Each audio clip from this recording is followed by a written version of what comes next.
नमस्कार, मैं मणि सर। आज आप लोगों के समक्ष बहुत ही ज्वलंत मुद्दा है भारत अफगानिस्तान संबंधों को लेकर के। इधर देखा जाए वर्तमान वैश्विक परिदृश्य में विश्व के विभिन्न भागों में राजनीतिक संघर्ष तेजी से बढ़ता जा रहा है, जो वैश्विक शांति, स्थिरता और सुरक्षा के लिए एक गंभीर खतरा बन चुका है। जहां एक ओर अमेरिका और रशिया के बीच नाटो की सेनाओं को लेकर तनाव ब्लैक सी में बढ़ता जा रहा, दूसरी ओर हिंद प्रशांत क्षेत्र में चाइना और अमेरिका या अन्य पड़ोसी देशों के साथ एक संघर्ष का वातावरण बना हुआ है। हमारे पड़ोस में पाकिस्तान, अफगानिस्तान जैसे देशों में राजनीतिक अस्थिरता लगातार बढ़ती जा रही है। अब समझने की विषय यह है या जहां भारत के राष्ट्रीय हितों का विस्तार तेजी से वैश्विक स्तर पर बढ़ता जा रहा है, वहीं विभिन्न क्षेत्रों में भारत के समक्ष सुरक्षा चुनौतियां भी बढ़ रही हैं। इन्हीं सब सोच विचार करके मैंने आज आपके समक्ष इस चर्चा का विषय बनाया कि अफगानिस्तान में उत्पन्न राजनीतिक अस्थिरता, या हम ये कह सकते हैं अफगानिस्तान में तालिबानों का बढ़ता प्रभाव भारतीय सुरक्षा को कहां तक प्रभावित करता है। देखिए, किसी भी राष्ट्र का सर्वोच्च जो मूल्य है उसका राष्ट्रीय हित है, उसकी राष्ट्रीय सुरक्षा है। अफगानिस्तान हमारा पड़ोसी राष्ट्र है। पड़ोसी राष्ट्र होने के कारण अफगानिस्तान में किसी भी प्रकार की अस्थिरता का वातावरण उत्पन्न होता है, संघर्ष बनता है, राजनीतिक संघर्ष बढ़ते हैं, तो निसंदेह उसका नकारात्मक प्रभाव भारत की सुरक्षा पर पड़ता हुआ दिखाई देगा। आज हम कई बिंदुओं पर चर्चा करने जा रहे हैं।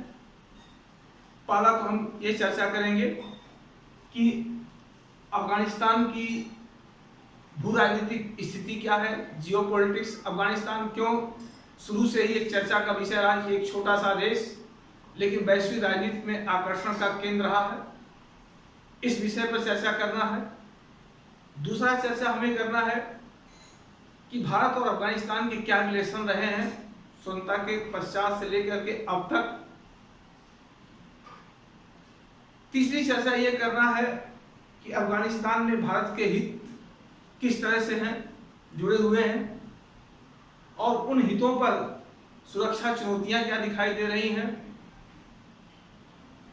नाटो की सेनाएं या अमेरिका की सेनाओं की वापसी के बाद अफगानिस्तान का क्या राजनीतिक परिदृश्य हो सकता है, और अगर अफगानिस्तान में तालिबानों का प्रभाव बढ़ा और उनकी सत्ता वापसी हुई तो भारत के हित कहां तक प्रभावित हो सकते हैं।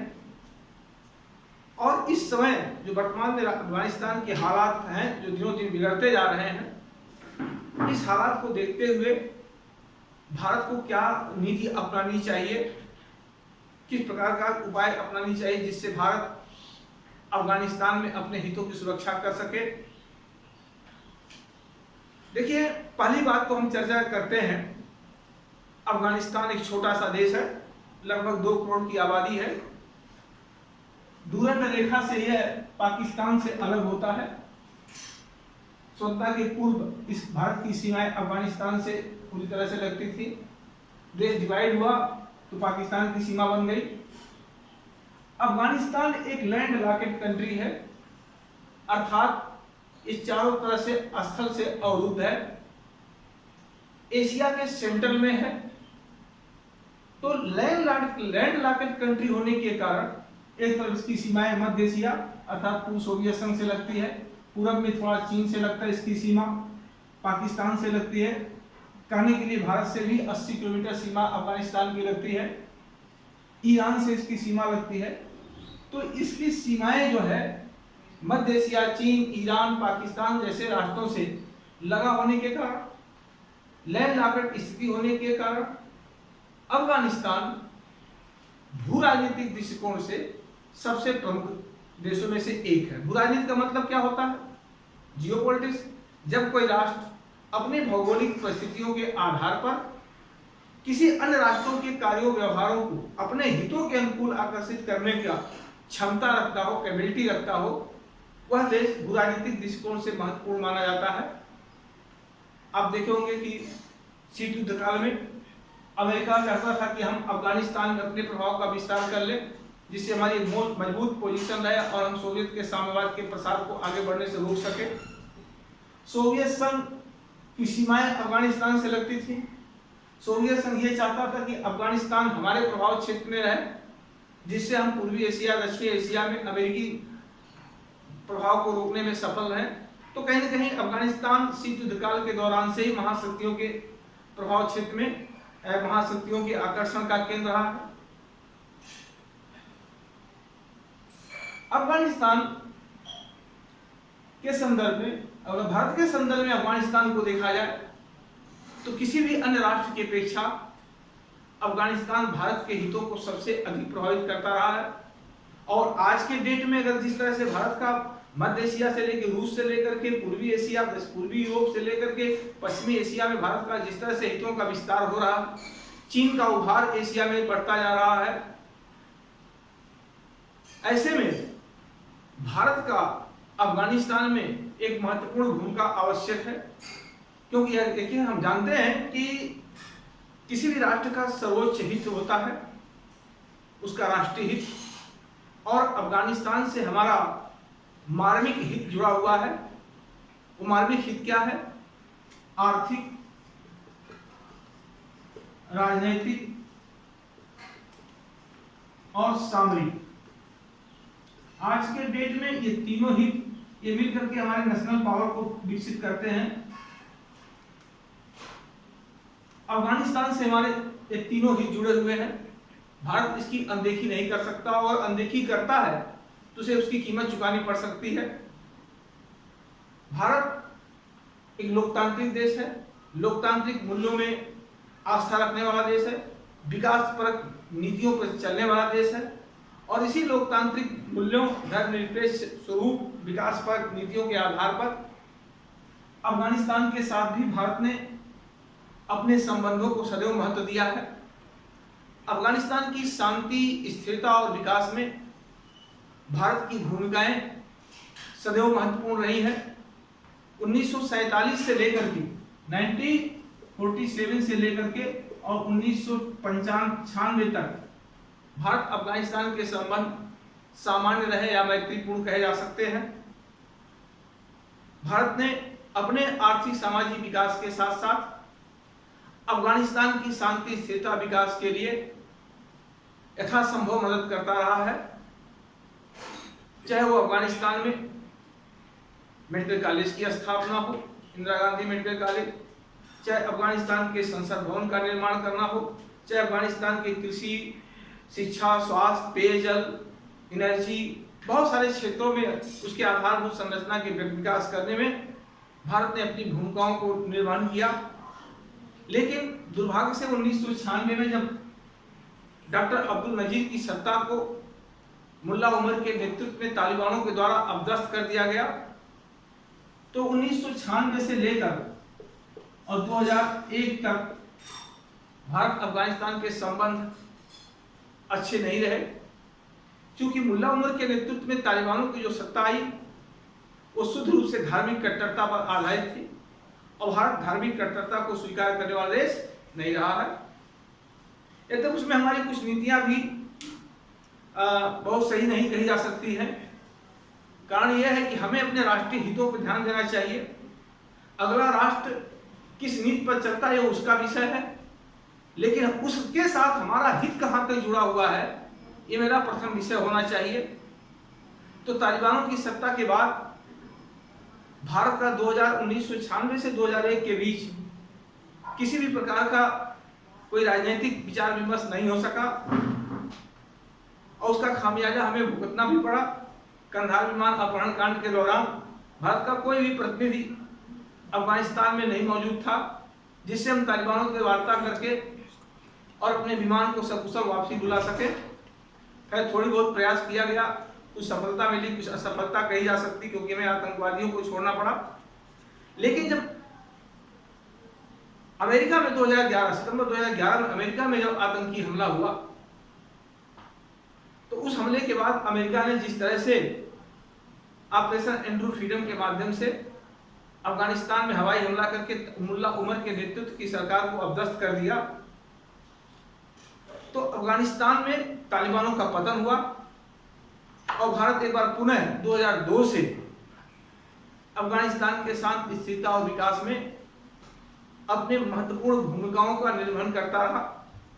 2004 में हामिद करजई सरकार बनी, उनके साथ भारत के संबंध लगातार प्रगाढ़ होते गए।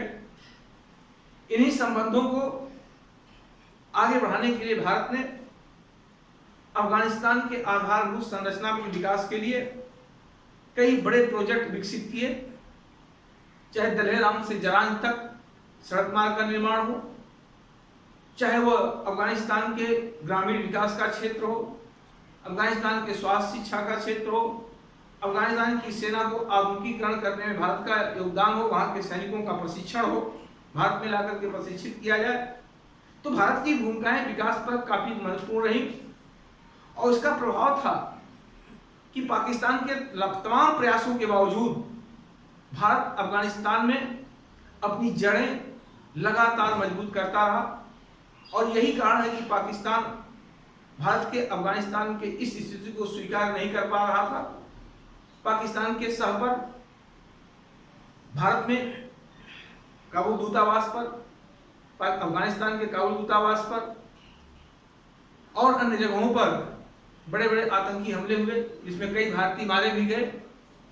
पाकिस्तान का यह प्रयास रहता कि भारत अफगानिस्तान से अपना बुर्जा बिस्तर समेट ले, लेकिन भारत ने दृढ़ता के साथ अफगानिस्तान में अपनी नीतियों पर कायम रहा। वहां के न केवल राजनीतिक सत्ता को अपने पक्ष में करने में सफल रहा, अपितु भारत वहां की आम जनता को भी अपने पक्ष में करने में सफल रहा। हामिद करजई साहब के बाद सत्ता परिवर्तन हुआ और सत्ता परिवर्तन में भी जो नई सरकार आई उनके साथ भी भारत ने अच्छे संबंध बनाए। 2015 में हमारे प्रधानमंत्री नरेंद्र मोदी जी साहब की अफगानिस्तान यात्रा हुई, सलमा डैम का उद्घाटन हुआ, भारत के सहयोग से बांध बनाया गया। तो हमारा अफगानिस्तान के साथ विकास पर मूल्य जुड़े हुए थे और संबंध अच्छे रहे। लेकिन जो वर्तमान हालत है वो कैसे है? अब हमें देखना है कि हमारे हित क्या क्या जुड़े हैं। पहली बात तो आज के डेट में हमारा आर्थिक हित जुड़ा हुआ है। देखिए, राष्ट्रीय हित सर्वप्रमुख होता है। अंतर्राष्ट्रीय राजनीति में न कोई अस्थायी मित्र है और ना ही कोई अस्थायी शत्रु है। हर राष्ट्र अपने हितों के अनुरूप अपने संबंधों को निर्धारण करता है। राजनीति में कोई अछूत नहीं होता है, हित सर्वप्रमुख होना चाहिए।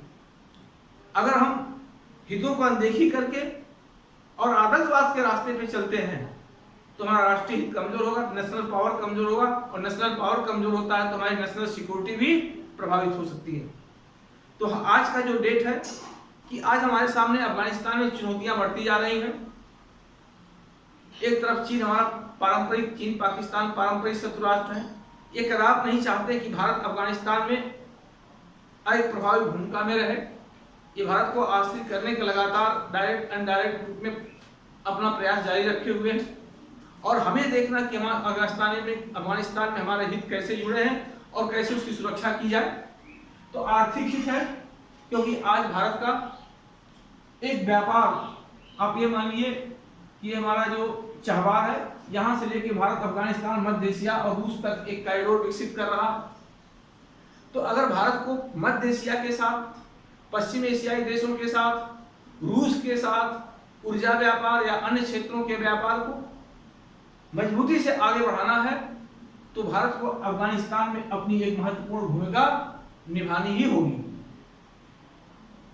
दूसरी मुद्दा यह है, हम अफगानिस्तान में रह करके इस संपूर्ण क्षेत्र पर हम अपने आर्थिक हितों की सुरक्षा भी कर सकते हैं। आज चीन का प्रभाव तेजी से पश्चिम एशियाई देशों में, मध्य एशियाई देशों में बढ़ रहा है। चीन हमारे लिए एक प्रमुख चुनौती बन चुका है। चीन हमारी चुनौती केवल सीमाओं पर नहीं है, चीन चुनौतियां हमें वैश्विक स्तर पर भी देखने को मिल रही है। तो ऐसे में हमें अफगानिस्तान में एक मजबूत कदम उठाने की आवश्यकता, अपने दीर्घकालिक आर्थिक हितों को लेकर के, ऊर्जा सुरक्षा को लेकर, ऊर्जा व्यापार को लेकर के, ऊर्जा संरक्षण को लेकर के, आर्थिक हित। दूसरा हमारे राजनीतिक हित भी है। हम एक लोकतांत्रिक देश है, अफगानिस्तान आज के डेट में एक लोकतांत्रिक देश है। हमारे उसके आइडियोलॉजी में एक समानता होने के कारण संबंध लगातार प्रचुर होते गए, मजबूत होते गए। वहीं जब तालिबान था तो उसके साथ हमारी आइडियोलॉजी नहीं मिल पाई और संबंध खराब थे, लेकिन आज हमारे उसके संबंध अच्छे हैं। लेकिन अफगानिस्तान में अगर राजनीतिक अस्थिरता उत्पन्न होता है, तालिबानों का प्रभाव बढ़ता है, तो इसका सीधा असर हमारे देश में पड़ेगा, क्योंकि तालिबान बहुत कुछ दिशा निर्देशित होते हैं पाकिस्तान की सेना, ISI कट्टरपंथियों के द्वारा। इसका असर हमारे जम्मू कश्मीर के आतंकवाद पर पड़ेगा, क्योंकि फिर तालिबान और पाकिस्तानी आतंकी संगठन मिलकर के भारत के नॉर्थ वेस्ट सीमा जम्मू कश्मीर में जो है एक दबाव बनाने की कोशिश कर सकते हैं। तो अगर हमें आतंकवाद से लड़ना है तो कहीं न कहीं एक प्रभावी भूमिका यहाँ निभाना है। और तीसरी जो हमारी सामरिक चुनौतियां हैं, अफगानिस्तान हमारे लिए सामरिक दृष्टिकोण से भी महत्वपूर्ण है। यदि हम अफगानिस्तान में अपने सामरिक गतिविधियों को आगे बढ़ाने का प्रयास करते हैं तो हम चीन अफगानिस्तान के माध्यम से पाकिस्तान के पश्चिमी सीमा पर दबाव डाल सकते हैं। चीन के पश्चिमी सीमा पर दबाव डाल करके हम अपने नॉर्थ ईस्ट पर चीन की सेना को डाइवर्ट कर सकते हैं। पाकिस्तान, भारत के पश्चिमी सीमा पर पाकिस्तान की सेना को हम दो भागों में डिवाइड करने में सफल हो सकते हैं। और विभाजित सेना जो होती है हमेशा क्या होती है, पराजय को स्वीकार उसे करना पड़ता है। तो अफगानिस्तान में रह करके हम भारत के पश्चिमी सीमा पर पड़ने वाले चीन पाकिस्तान के दबाव को कम कर सकते हैं। और यही कारण है कि हम ये कह सकते हैं कि अफगानिस्तान हमारे आर्थिक, राजनीतिक और सामरिक ये किसी भी राष्ट्र का सर्वोच्च हित होता है। इसमें कोई भी ऐसा पॉइंट नहीं है जिससे कोई राष्ट्र समझौता कर सकता है। अगर हम इन हितों की उपेक्षा किए तो आज के संदर्भ में निस्संदेह ही हमारा नेशनल सिक्योरिटी जो है प्रभावित होगा। अगर हम अफगानिस्तान में कोई प्रभावी भूमिका में नहीं रहे तो आने वाले समय में तालिबानों का अगर सत्ता वापसी होती है तो उसका दुष्प्रभाव हमें जम्मू कश्मीर में आतंकवाद के रूप में देखा जा सकता है। भारत के पश्चिमी सीमा पर तनाव बढ़ सकता है। हमारे व्यापार निवेश जो अरबों डॉलर का वहां पर अफगानिस्तान के साथ जुड़ा हुआ है वो खतरे में पड़ सकता है। पश्चिम एशिया से लेकर मध्य एशिया तक हमारा जो व्यापार कॉरिडोर विकसित हो रहा है वो प्रभावित हो सकता है। चीन का प्रभाव तेजी से बढ़ सकता है। तो इन सब क्षेत्र के चलते हम ये कह सकते हैं कि हमारा अफगानिस्तान अपने विशिष्ट भौगोलिक स्थिति के कारण आर्थिक, राजनीतिक और सामरिक दृष्टिकोण से, तीनों दृष्टिकोण से काफी महत्वपूर्ण है। और वह तब जब आज भारतीय सीमा पर टू साइडेड वार की संभावना दिखाई दे रही है। इस टू साइडेड वार के प्रभाव को कम करने के लिए अफगानिस्तान में बना रहना हमारी आवश्यकता है। हमारे महत्वपूर्ण सैन्य विचारक कहिए, दूरदर्शी राजनीतिज्ञ कहिए, आचार्य कौटिल्य ने भी कहा था कि पड़ोसी का पड़ोसी क्या होता है, स्वाभाविक रूप से मित्र होता है। और हमें पड़ोसी के साथ एक बेहतर संबंध स्थापित करने का प्रयास करना चाहिए, जिससे हम अपने शत्रु राष्ट्र पर अपना नियंत्रण स्थापित कर सकें। तो आज ये कथन, हजारों वर्ष पहले आचार्य चाणक्य का यह कथन आज कहीं न कहीं व्यवहारिक रूप में दिखाई दे रहा है कि भारत का पड़ोसी पाकिस्तान परम शत्रु राष्ट्र है और पाकिस्तान का पड़ोसी ईरान और अफगानिस्तान भारत के क्या है, मित्र राष्ट्र हैं। आज भारत अफगानिस्तान के माध्यम से हम पाकिस्तान को भी नकेल कर सकते हैं, आतंकवाद को भी नियंत्रित कर सकते हैं। चीन का भारतीय सीमा पर जो उत्तर पूर्व में दबाव बढ़ रहा है उसको भी डाइवर्ट करने में भूमिका निभा सकते हैं। पश्चिम एशिया से लेकर मध्य एशिया तक भारत के द्वारा अपने ऊर्जा सुरक्षा, ऊर्जा व्यापार, ऊर्जा संरक्षण आदि को बढ़ावा दे सकते हैं। पश्चिम एशिया में भारत के हितों की सुरक्षा कर सकते हैं। तो हमारा जो अफगानिस्तान के साथ एक महत्वपूर्ण हित जुड़ा हुआ है और आज के डेट में हमें अपने हितों के साथ कोई समझौता बिना किए, चाहे सत्ता अफगानिस्तान के वर्तमान सरकार की रहे आगे और चाहे तालिबानों की सरकार रहे, हमें वह गलती अब नहीं करनी है जो हम पहले कर चुके हैं। चाहे वो म्यांमार के साथ रहा हो कि म्यांमार में सैन्य शासन स्थापित कर लिया तो हमने कह दिया कि हम किसी ऐसे देश के साथ संबंध स्थापित नहीं करेंगे जिसका लोकतांत्रिक मूल्यों में आस्था नहीं है। परिणाम क्या हुआ कि जिस म्यांमार के साथ आपके संबंध थे वहां चीन का प्रभाव बढ़ा और चीन का प्रभाव बढ़ा तो नॉर्थ ईस्ट में अलगाववाद, उग्रवाद को बढ़ावा मिला। हम तालिबानों की सत्ता, तालिबानों के साथ 4-5 साल तक कोई राजनयिक संबंध स्थापित नहीं कर पाए तो उसका नकारात्मक प्रभाव जम्मू कश्मीर के आतंकवाद पर भी पड़ा और कंधार विमान अपहरण कांड में भी नकारात्मक प्रभाव देखा गया। तो हमें अब ऐसी गलती नहीं करनी है। सत्ता तालिबानों की रहे और चाहे सत्ता वर्तमान सरकार की रहे, किसी की रहे, हमारा हित सर्वोच्च है अफगानिस्तान से और इस हितों की पूर्ति के लिए हमें एक बेहतर कदम उठाने की आवश्यकता है। दूसरी चीज, अब हमें देखना है कि आजकल चर्चा का विषय है, जैसा कि अमेरिकी राष्ट्रपति बाइडेन महोदय ने कहा कि सितंबर तक अमेरिका अफगानिस्तान से अपनी सेना की वापसी करेगा। उनका यह कथन निश्चित हमारे इलेक्ट्रॉनिक और प्रिंट मीडिया में एक बहस का विषय बन गया कि अगर नाटो की सेना वापसी होती है तो भारत क्या करेगा, फिर भारत के लिए गंभीर खतरा बढ़ जाएगा। बात सही है कि अफगानिस्तान से अगर नाटो की सेना वापसी होती है तो भारत के लिए गंभीर खतरा बन सकता है। आजकल जो रिपोर्ट आ रही है उस रिपोर्ट के आधार पर हम ये देख रहे हैं कि अफगानिस्तान के अधिकांश जिलों में तालिबानों का प्रभाव बन गया है। ये प्रभाव लगातार बढ़ता जा रहा है। ऐसी संभावना है कि बहुत जल्द ही अफगानिस्तान में एक बार पुनः तालिबानों की सत्ता की वापसी हो सकती है। ऐसे में भारत क्या कर सकता है? देखिए,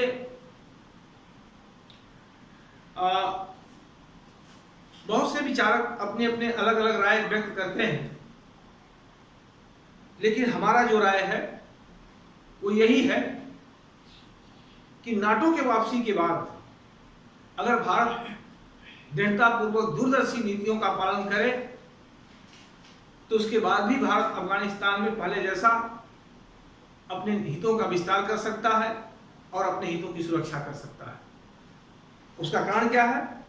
उसका सर्वप्रमुख कारण है अफगानिस्तान में भारत द्वारा किए गए विकासपरक मूल्य।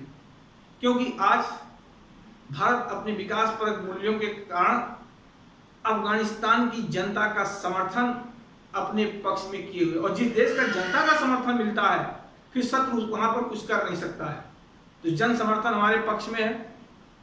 दूसरा, अफगानिस्तान की जो सेना है वो भी हमारे पक्ष में है, क्योंकि अफगानिस्तान की सेना को आधुनिकीकृत करने में भारत की भूमिकाएं महत्वपूर्ण है।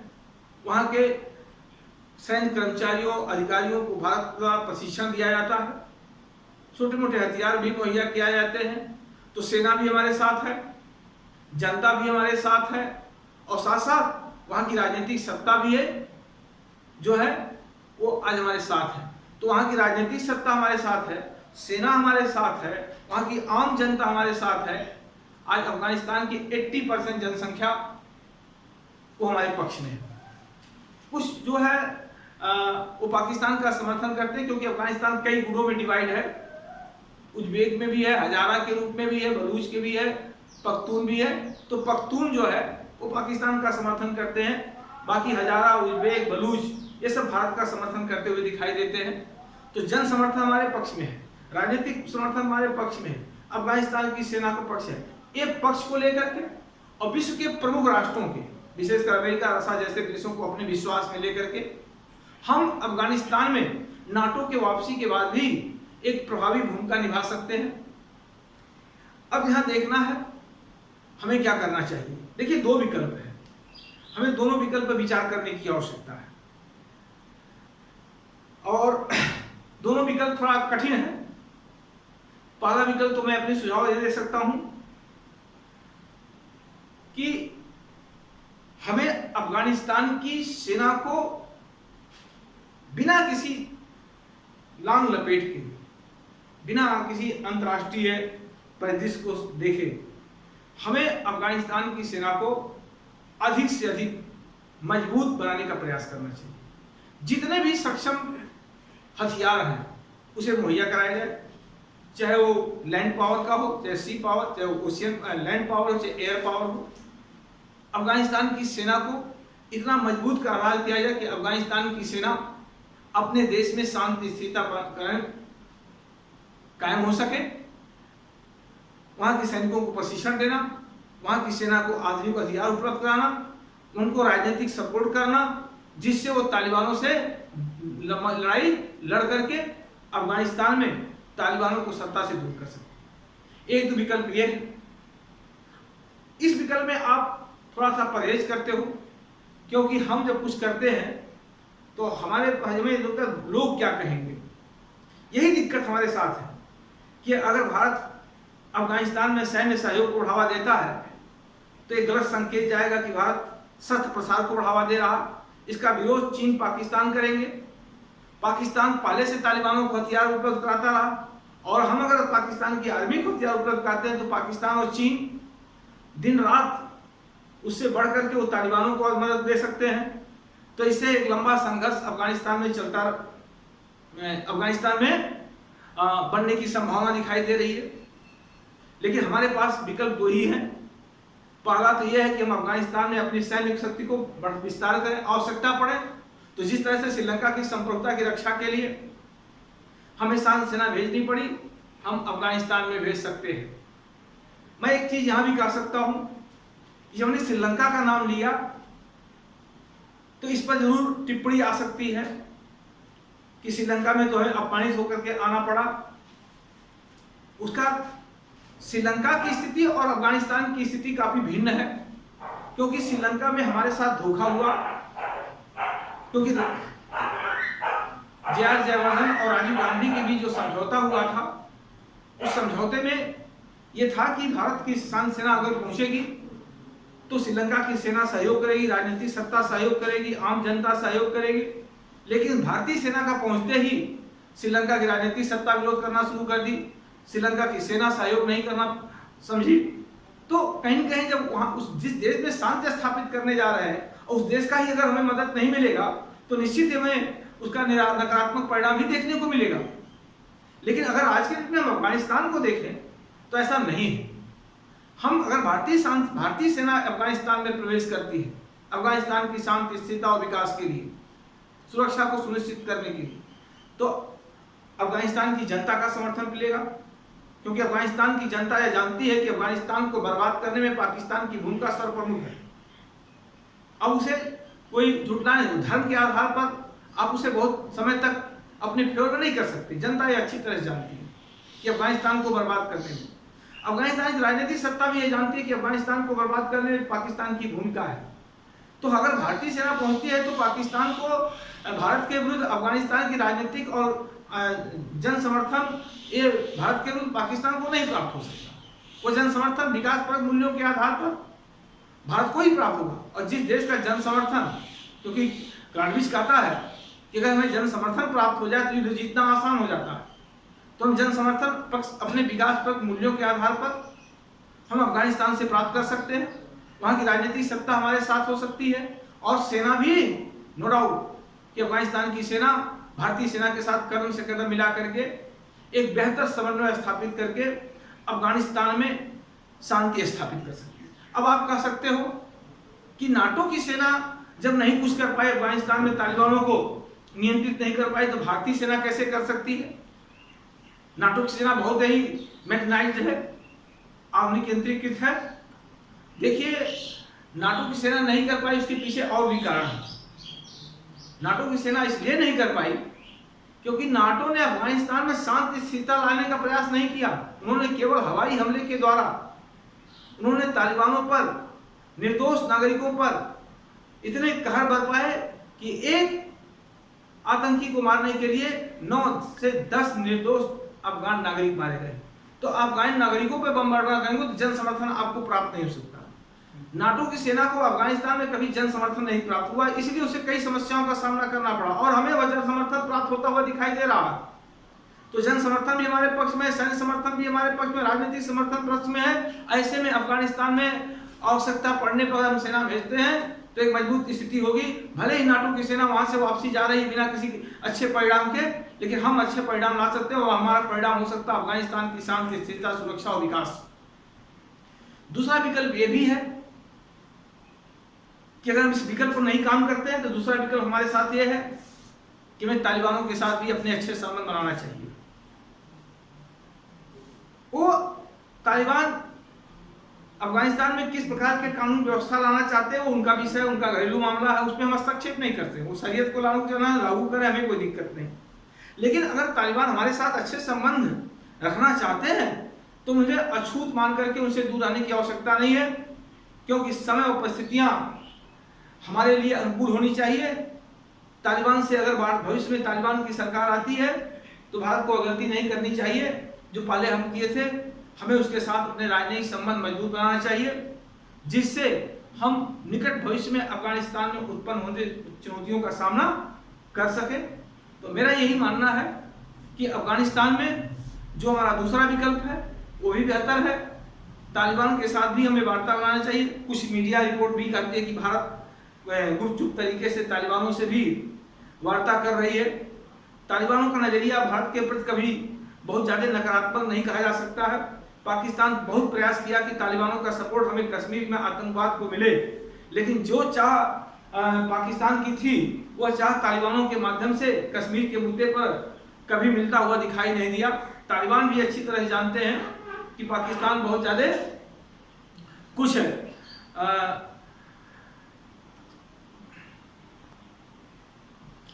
तो मेरा ये सुझाव है कि हम या तो प्रथम विषय अपनाएं, सैन्य समाधान, सैन्य सहयोग, या तो हम दूसरे विकल्प तालिबानों के साथ वार्ता करें।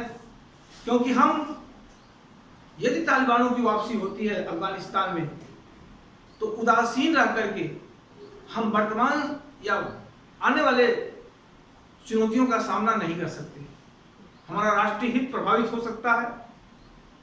चीन, पाकिस्तान कतई नहीं हमारे बढ़ते हुए प्रभाव को, जो वैश्विक प्रभाव है, उसे स्वीकार कर पाएंगे।